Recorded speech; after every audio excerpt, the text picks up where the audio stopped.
ഞാനെൻ്റെ ലൈഫിൽ ആദ്യമായിട്ടാണ് ഇങ്ങനൊരു ചായ കുടിക്കുന്നത്. ഇതൊരു വെറൈറ്റി ചായയാണ് കേട്ടോ. ഇവിടെ ബംഗാളിൽ വന്നതിന് ശേഷമാണ് ഞാനിത് കുടിച്ചു തുടങ്ങിയത്.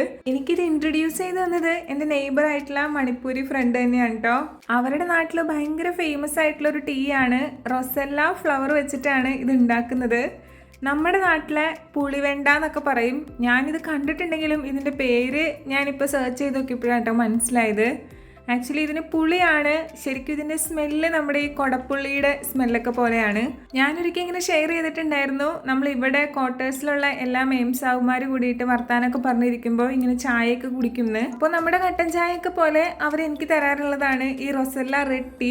എന്തിനാണ് ഇങ്ങനെ മെയിംസാബ് എന്ന് പറയുന്നതെന്ന് ആരൊക്കെയോ ചോദിക്കുന്നുണ്ടായിരുന്നു കേട്ടോ. വേറെ ഒന്നുമല്ല, പട്ടാളക്കാരുടെ ഭാര്യമാരെ അങ്ങോട്ടും ഇങ്ങോട്ടും എല്ലാവരും വിളിക്കുന്നത് മെയിംസാബ് എന്നാണ്. നോർമലി നമ്മളിപ്പോൾ ഒരു പട്ടാളക്കാരെ കണ്ടു കഴിഞ്ഞാൽ അവരെ നമ്മൾ സാബ് എന്നാണ് വിളിക്കുക. അപ്പോൾ ഭാര്യമാരെ മെയിംസാബ് എന്ന് വിളിക്കുന്നു, അത്രേ ഉള്ളൂ. അതിനകത്ത് വേറെ കഥയൊന്നും ഇല്ല കേട്ടോ. അതിനകത്ത് പ്രത്യേകിച്ച് വലിപ്പച്ചെറുപ്പൊന്നുമില്ല. ഇപ്പം എന്നെ ആയാലും ഞാൻ ആരെ കാണുമ്പോഴായാലും വിഷ് ചെയ്ത് തുടങ്ങുന്നത് തന്നെ മെയിംസാബ് എന്ന് വിളിച്ചിട്ടാണ്. അപ്പോൾ പറഞ്ഞു വന്നത് നമ്മുടെ ടീ ഉണ്ടാക്കുന്നത് വളരെ സിമ്പിളാണ്. ഈ ഒരു ഫ്ലവർ വെള്ളത്തിലോട്ട് ഇട്ട് കൊടുത്തിട്ട് കുറച്ച് ജിഞ്ചറും പിന്നെ കുറച്ച് ശർക്കരപ്പൊടിയും കൂടി ഇട്ടാൽ നമ്മുടെ സിമ്പിൾ ടീ റെഡി ആയിട്ടുണ്ട്. ഇതിനൊരു പുളിയാണ് മെയിനായിട്ടുള്ളത്. നമ്മുടെ കുടപ്പുളിയൊക്കെ ടീ വെച്ച് കുടിച്ചാൽ എങ്ങനെ ഇരിക്കും, അതിൻ്റെയൊക്കെ ഒരു വകഭേദം പോലെയാണ് എനിക്ക് തോന്നിയത്. അപ്പം നാട്ടിൽ നിങ്ങൾക്ക് റസെല്ല കിട്ടുകയാണെങ്കിൽ നിങ്ങളൊന്ന് ട്രൈ ചെയ്ത് നോക്കണം കേട്ടോ.